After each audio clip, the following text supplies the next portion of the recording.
जय माता दी। तो आज हम अपना का विधि पूर्वक पूजन किया जाता है। तो आइए की तरह तो आइए आप भी मेरे साथ माता रानी से क्षमा मांगे और हमारे दूसरे दिन का नवरात्रि का दूसरे पाठ का आप भरपूर आनंद लें और माता रानी के पाठ को समझें। हे परमेश्वरी, मेरे द्वारा रात दिन सहस्त्रों अपराध होते हैं, यह मेरी दास है ऐसा समझकर मेरे उन सभी अपराधों को आप प्रेम पूर्वक कृपा पूर्वक क्षमा कर देना ना। हे परमेश्वरी, मैं आह्वान करना नहीं जानती, विसर्जन करना नहीं जानती और ना ही पूजा करने का ढंग भी मैं नहीं जानती हूँ। क्षमा करो देवी सुरेश्वरी, जो मैंने मंत्रहीन, क्रियाहीन और भक्तिहीन जो पूजन किया है, यह सब आपकी दया की पात्र है, आपकी दया की पात्र हूँ और जैसा चाहो वैसा करो। हे देवी परमेश्वरी, मैंने अज्ञान से, भूल से या फिर बुद्धि भ्रांत होने के कारण जो कम या ज़्यादा, न्यूनता या अधिकता कर दी हो, उस पर आप मुझे क्षमा करें और प्रसन्न हो जाओ। हे सच्चिदानंद स्वरूपिणी परमेश्वरी, जगत माता कामेश्वरी, तुम प्रेम पूर्वक मेरी यह पूजा स्वीकार करो और मुझ पर प्रसन्न हो। तो हमने माता रानी से क्षमा याचना कर ली है। तो अब हम जो है माता रानी का दूसरा पाठ करेंगे। तो आप भी मेरे साथ इस पाठ में बने रहिए। देवताओं के तेज से। अब माता रानी का हमने पहले पाठ में बहुत कुछ जाना है। अब दूसरे जो पाठ हैं, दूसरा हम माता रानी का जो ये पाठ करने जा रहे हैं, इसको भी अच्छे से समझने की कोशिश करें। देवताओं के तेज से देवी का प्रादुर्भाव और महिषासुर की सेना का वध। तो हमारे इस दूसरे पाठ का जो नाम है वह देवताओं के तेज से देवी का प्रादुर्भाव और महिषासुर की सेना का वध। महर्षि मेधा बोले, प्राचीन काल में देवताओं और असुरों में पूरे 100 वर्षों तक घोर युद्ध हुआ था। उनमें असुरों के स्वामी महिषासुर था। उस वक्त उन असुरों का स्वामी महिषासुर था और देवराज इंद्र देवताओं के नायक थे। इस युद्ध में देवताओं की सेना परास्त हो गई थी, हार गई थी और इस प्रकार संपूर्ण देवताओं को जीत महिषासुर इंद्रासन मतलब इंद्र के सिंहासन पर बैठा था। उसने इंद्र भगवान का जो है इंद्रासन भी छीन लिया था, बैठा था। युद्ध के पश्चात हारे हुए देवता प्रजापति श्री ब्रह्मा को साथ लेकर उस स्थान पर पहुंचे जहां पर भगवान शंकर विराजमान थे। देवताओं ने अपनी हार का सारा वृत्तांत भगवान विष्णु और शंकर जी से कह सुनाया। वह कहने लगे, हे प्रभु, महिषासुर सूर्य, इंद्र, अग्नि, वायु, चंद्रमा या फिर वरुण तथा अन्य देवताओं के सभी अधिकार छीनकर सबका अधिष्ठा स्वयं बन बैठा है। तो स्वयं बन बैठा है महिषासुर। उसने समस्त देवताओं को स्वर्ग से निकाल दिया है। वह मनुष्यों की तरह पृथ्वी पर विचर रहे हैं। दैत्यों की सारी करतूत हमने आपको सुना दी है और आपकी शरण में इसलिए आए हैं कि आप उनके वध का कोई उपाय बताइए, कोई उपाय बताएं। देवताओं की बातें सुनकर भगवान श्री विष्णु और शंकर जी को दैत्य पर बड़ा ही गुस्सा आया और उनकी भौहें तन गई और आंखें लाल हो गई। गुस्से से भरे हुए भगवान विष्णु और मुख से बड़ा भारी तेज निकला और उसी प्रकार का तेज भगवान शंकर के, ब्रह्मा और इंद्र आदि दूसरे देवताओं के मुख से भी प्रकट हुआ। जो तेज निकला है सबके गुस्से में उनके मुख से और सभी देवताओं से तेज निकला और मुख से प्रकट हुआ। फिर वह सारा तेज एक में मिल गया, पूरा तेज एक में मिल गया और तेज का पुंज वह ऐसे दिखता था जैसे कि जाजव उल्लयमान पर्वत हो। जाजव कोई जाजव पर्वत था, बड़ा पर्वत उसके समान दिखता था। देवताओं ने देखा कि उस पर्वत की ज्वाला चारों ओर फैली हुई थी और देवताओं के शरीर से प्रकट हुए तेज की किसी अन्य तेज से तुलना नहीं की जा सकती।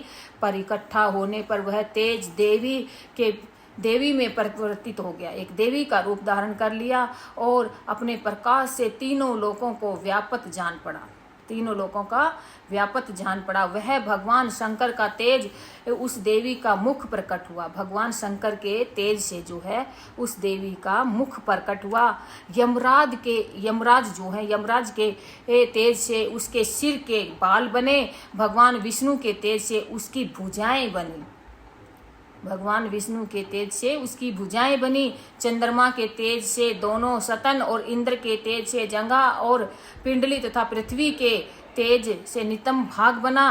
ब्रह्मा के तेज से दोनों चरण और सूर्य के तेज से उनकी उंगलियां पैदा हुई और वस्तुओं के तेज से हाथी की और दूसरी और जो हमारे जो बोलते हैं वस्तुओं के तेज से और भी बहुत ज़्यादा चीज़ें थी जिनकी वजह से उसके तेज से हाथों की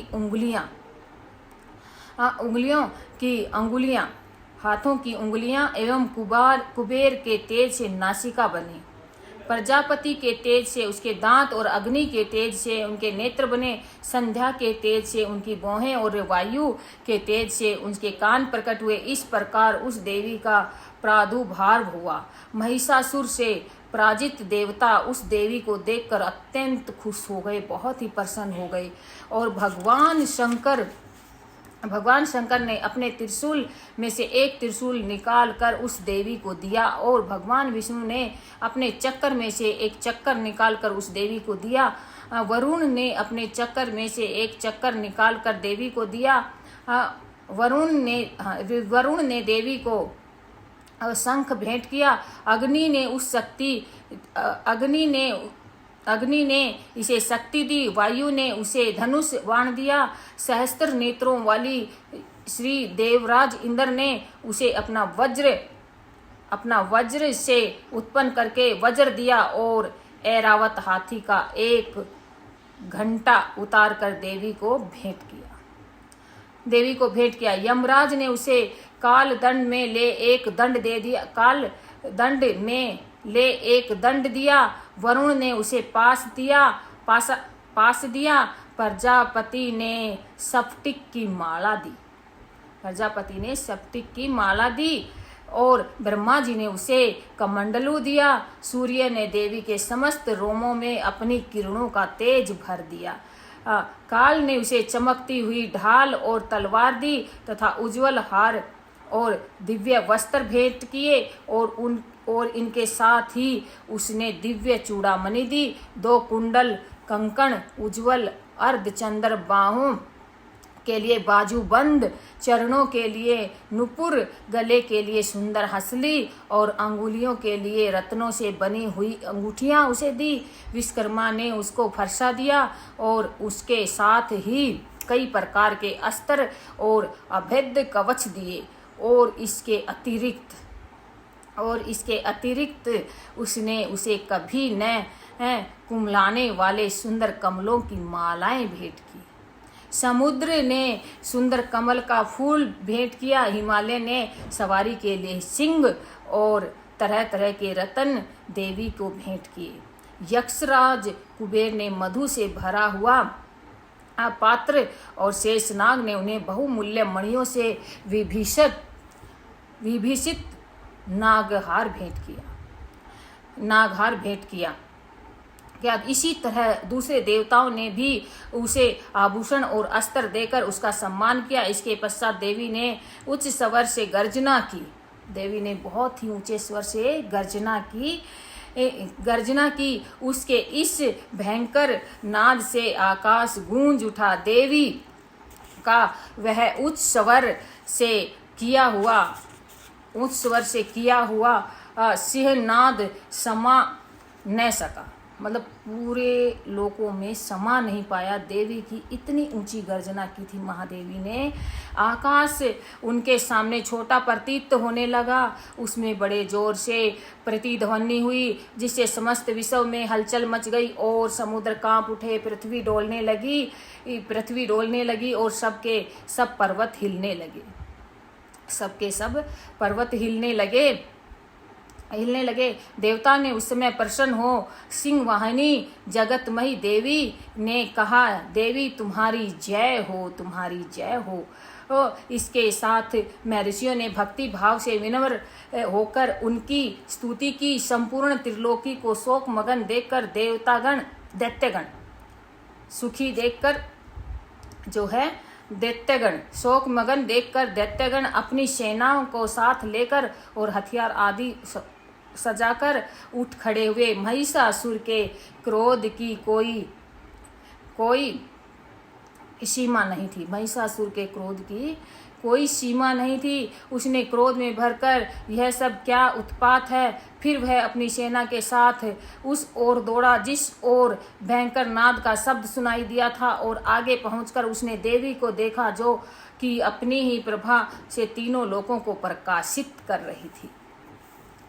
उसके चरणों के भार से पृथ्वी दबी जा रही थी। माथे के मुकुट से आकाश में एक रेखा सी बन गई थी और उसके धनुष की टंकोर से सब लोग क्षुब्ध हो रहे थे। देवी अपनी सहस्त्रों भुजाओं को संपूर्ण दिशाओं में फैलाए खड़ी थी। इसके पश्चात उनका दैत्यों के साथ युद्ध छिड़ गया और कई प्रकार के अस्त्र शस्त्रों से सब दिशाएं उद्भसित होने लगी। महिषासुर की सेना का सेनापति चिक्षुर नाम का एक महान असुर था। वह आगे बढ़कर देवी के साथ युद्ध करने लगा और दूसरे दैत्यों की चतुरंगिणी सेना साथ लेकर चामर भी लड़ने लगा और 60,000 महारथियों को साथ लेकर उदगर नाम महादैत्य आकर युद्ध करने लगा। और महाहनु नामक असुर 1 करोड़ रथियों को साथ लेकर, अश्लीलोमा नामक असुर 5 करोड़ सैनिकों को साथ लेकर युद्ध करने लगा। वास्कल नामक असुर 60 लाख असुरों के साथ युद्ध में आ डटा। विडाल नामक असुर 1 करोड़ रथियों सहित लड़ने को तैयार हुआ। इन सब के अतिरिक्त और भी हजारों असुर हाथी और घोड़े साथ लेकर लड़ने लगे और उन सब के पश्चात महिषासुर करोड़ों रथों, हाथियों और घोड़ों सहित वहां आकर देवी के साथ लड़ने लगा। सभी असुर तोमर, भिंदपाल, शक्ति, मूसल, खड़गों, फरसों, पट्टियों के साथ रणभूमि में देवी के साथ युद्ध करने लगे। कई शक्तियां फेंकने लगे और कोई शक्तियां फेंकने लगे और कोई अन्य शस्त्रादि। इसके पश्चात सब दैत्य अपनी अपनी तलवारें हाथों में लेकर देवी की ओर दौड़े। उसे मार डालने का उद्योग करने लगे, मगर देवी ने क्रोध में भरकर खेल में उन सब के अस्त्र शस्त्रों को काट डाला। इसके पश्चात ऋषियों ने और देवताओं ने देवी की स्तुति की आरंभ कर दी। देवी की स्तुति जो है शुरू कर दी और वह प्रसन्न होकर असुरों के शरीर पर अस्त्र शस्त्र की वर्षा करती रही। देवी का वाहन भी क्रोध में भरकर दैत्य सेना में इस प्रकार विचरने लगा जैसे कि वन में दावानल फैल रहा हो। युद्ध करती हुई देवी ने क्रोध में भरकर जितने श्वासों को छोड़ा वह तुरंत ही सैकड़ों हजारों गणों के रूप में परिवर्तित हो रहे थे। फरसे, बिंदपाल, खड़ग तथा पटिस इत्यादि अस्त्रों के साथ दैत्यों से युद्ध करने लगी। देवी की शक्ति से बढ़े हुए वह गण दैत्यों का नाश करते हुए ढोल, शंख, मृदंग आदि बजा रहे थे। तदंतर देवी ने त्रिशूल, गदा और शक्ति खड़ग इत्यादि से सहस्त्रों असुरों को मार डाला। कितनों को घंटे की भयंकर आवाज से ही यमलोक पहुंचा दिया। कितने ही असुरों को उसने पासे में बांधकर पृथ्वी पर घसीटा, कितनों को अपनी तलवार से टुकड़े टुकड़े कर दिए और कितनों को गदा की चोट से धरती पर सुला दिया। कई दैत्य मूसल की मार से घायल होकर रक्तवमन करने लगे और कई सूल से छाती फट जाने के कारण पृथ्वी पर लेट गए और कितनों की बाण वर्षा से कमर टूट गई। देवताओं को पीड़ा देने वाले दैत्य कट कट कर मरने लगे। कितनों की भुजा अलग हो गई, कितनों की ग्रीवाएं कट गई, कितनों के सिर कट गए, दूर भूमि पर लुढ़क गए। कितनों के शरीर बीच में से कट गए और कितनों की जंघाएं कट गई और वह पृथ्वी पर गिर पड़े। कितने ही सिरों व पैरों के कटने पर भूमि पर उठ खड़े हुए शस्त्र हाथ में लेकर देवी से लड़ने लगे और कई दैत्यगण भूमि में बाजों की ध्वनि के साथ नाच रहे थे। कई असुर जिनके सिर कट चुके थे बिना सिर के ही धड़ से ही हाथ में शस्त्र लिए हुए लड़ रहे थे। दैत्य रहकर ठहरो ठहरो कहते हुए देवी को युद्ध के लिए ललकार रहे थे। जहाँ पर घोर संग्राम हुआ वहाँ की भूमि रथ, हाथी, घोड़े और असुर लाशों से भर गई थी और असुर सेना के बीच में रक्तपात होने के कारण रुधिर नदियां बह रही थी। और इस तरह देवी ने असुरों की विशाल सेना को क्षण भर में ही नष्ट कर डाला, जैसे कि तृण काष्ठ के बड़े समूह को अग्नि नष्ट कर डालती है। और देवी का सिंह भी गर्दन के बालों को हिलाता हुआ और बड़ा ही शब्द करता हुआ असुरों के शरीरों से मानो उनके प्राणों को ढूंढ रहा है। वहाँ देवी के गणों ने जब दैत्यों के साथ युद्ध किया तो देवताओं ने प्रसन्न होकर आकाश से फूलों की वर्षा की, पुष्पों की वर्षा की। तो हमारा जो ये है, जब माता रानी ने उन सब से युद्ध करके उन सब को मार डाला, उसके बाद हमारे देवताओं ने आकाश से फूलों की माला, फूलों की जो वर्षा होती है वो की। सारे देवताओं गणों जितने भी थे, माता रानी के जो गण थे, सब पर वो वर्षा कर रहे थे देवतागण। तो हमारा ये जो पाठ है हमने किया है, उम्मीद करते हैं आपने बहुत ही अच्छे से सुना होगा और आपके समझ में भी आया होगा। पर मैं और भी अच्छे से सुनाने का आप सबको कोशिश करूँगी, क्योंकि अभी तो जैसा मैं आगे बढ़ रही हूँ, सीख रही हूँ, वैसा ही आप सबको भी सुना रही हूँ। पढ़ती तो पहले भी थी, पर अब सबके साथ बांटने का जो है मौका मिला है। और हमारी माता रानी के 9 दिन में 9 पाठ जरूर करूँगी, क्योंकि सबको सुनने का मौका मिले और सब इस पाठ को करें। हमारा यही है, क्योंकि हमारी माता रानी का जो भी पाठ सुनता है या फिर पढ़ता है, उसका माता रानी बहुत ही भला करती हैं। उसके घर में किसी चीज़ की कमी नहीं रहती, वो हमेशा सुख शांति से जीवन व्यतीत करते हैं। तो आज हमारे माता रानी का ये पाठ किया है। इसी के साथ हम माता रानी का जो है एक छोटा सा भजन गुनगुनाएंगे, बहुत ही प्यारा, जिससे आज का हमारा जो है ये पाठ हो जाएगा। उसके बाद हम फिर माता रानी का तीसरा पाठ भी करेंगे। तीसरा पाठ नेक्स्ट वीडियो में करेंगे, लेकिन आज हमने माता रानी का दूसरे दिन का एक छोटा सा जो है भजन करते हैं। छोटी सी कन्या दर्शन दे गई रे, एक छोटी सी कन्या भक्तों को दर्शन दे गई रे, एक छोटी सी कन्या। हमने पूछा मैया नाम तेरा क्या है, हमने पूछा मैया नाम तेरा क्या है, वैष्णु नाम बता गई रे, वैष्णवी नाम बता गई रे, एक छोटी सी कन्या भक्तों को दर्शन दे गई रे, एक छोटी सी कन्या। जय माता।